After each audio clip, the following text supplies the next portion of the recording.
Lors d'une intervention chirurgicale au cerveau, les neurochirurgiens font souvent face à un défi délicat et risqué, retirer une tumeur tout en préservant au maximum les cellules viables qui l'entourent. On fait face à des tumeurs qui infiltrent le cerveau.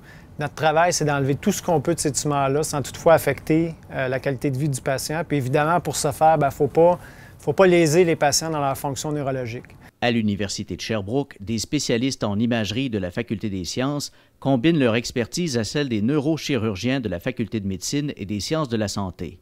Leur objectif, permettre des chirurgies plus précises. David Fortin cite le cas d'une patiente qui a bénéficié de ces nouvelles approches.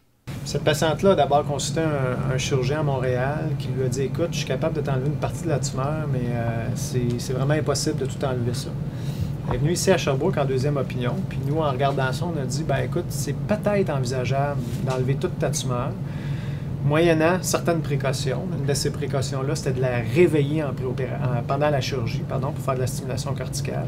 Puis une autre précaution, c'est là que le docteur Descoteaux arrive en jeu. C'était d'utiliser un petit peu sa technique d'analyse d'image pour nous donner des images plus fidèles que ce à quoi on a droit habituellement. Puis c'est, je vous dirais, la première patiente pour qui on a déployé ça, on l'a mis en pratique, puis ça a vraiment eu des répercussions. Là. Ça a vraiment changé notre geste opératoire. Les outils conventionnels d'imagerie fournissent des informations qui se limitent souvent à localiser une tumeur. Grâce à l'imagerie par résonance magnétique de diffusion, Maxime Descoteaux a développé des techniques d'analyse qui permettent de cartographier l'architecture neuronale du cerveau. L'analogie classique, c'est de dire un peu comme si on regardait les véhicules, les automobiles sur un réseau routier. C'est un peu ça qu'on essaie de voir, mais comment les molécules d'eau suivent les connexions de la matière blanche dans le cerveau. Ces images en 3 dimensions révèlent la connectivité des neurones entre les régions du cerveau. C'est de voir comment une tumeur ou un gliome peut affecter les connexions du cerveau. Donc ça, on le voit à l'imagerie. Quand on reconstruit nos cartes, on voit qu'on a des trous, on voit qu'on a des chemins qui sont coupés, ou on voit des chemins aussi qui s'infiltrent ou qui contournent les tumeurs. Comme neurochirurgien, l'objectif du professeur Fortin est de profiter de cette cartographie de l'intérieur du cerveau pour cerner les zones affectées ou inactives afin d'éviter de sacrifier des neurones viables. Les neurones travaillent, refont leur connexion. Si le cerveau est victime d'une injure, que ce soit un accident cérébrovasculaire, une tumeur, une lésion inflammatoire, il va refaire des connexions. Il va abandonner des neurones qui sont abîmés.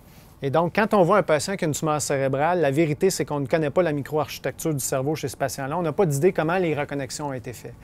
Donc, ce que le Dr Descoteaux et son équipe peuvent nous donner, c'est justement une idée de ça. Comment le cerveau s'est remodelé autour de la tumeur. Les fibres de telle région, en partance de telle région, passent par quel détour pour contourner la tumeur et ultimement pour suivre leur chemin. Comment nous, on peut planifier notre approche chirurgicale pour éviter ces fibres-là. Les chercheurs comptent poursuivre leurs travaux pour raffiner ces techniques expérimentales et les rendre davantage disponibles. Le but, c'est d'amener ça en clinique pour une utilisation facile. Évidemment, Maxime et son équipe ont des connaissances que nous, on n'a pas là, pour ce qui est de traiter des images puis manipuler ces images-là. Plus on a d'informations, plus notre travail va être précis, moins notre travail va être risqué finalement. Il faut dire, là, depuis mon doctorat, mon post-doctorat, ça a toujours été une mission pour moi de faire le pont entre la recherche et la clinique, amener nos techniques d'imagerie, plus mathématiques, informatiques, vers le milieu médical, vers la clinique. Quand je suis arrivé à Sherbrooke, ça a été une bénédiction tombée du ciel de travailler avec le Dr Fortin. En plus de ses activités de recherche, le professeur Descoteaux enseigne au baccalauréat en sciences de l'image et des médias numériques, le seul programme du genre au Canada. Récemment, la patiente qui a profité de l'expertise de l'Université de Sherbrooke a transmis aux chercheurs un courriel témoignant de toute sa reconnaissance. Pour un scientifique, mathématicien, informaticien, c'était phénoménal. J'en ai eu les larmes aux yeux. C'est un email qui m'a touché, mais profondément. C'était le plus bel honneur qu'on a pu me faire de ma vie, là.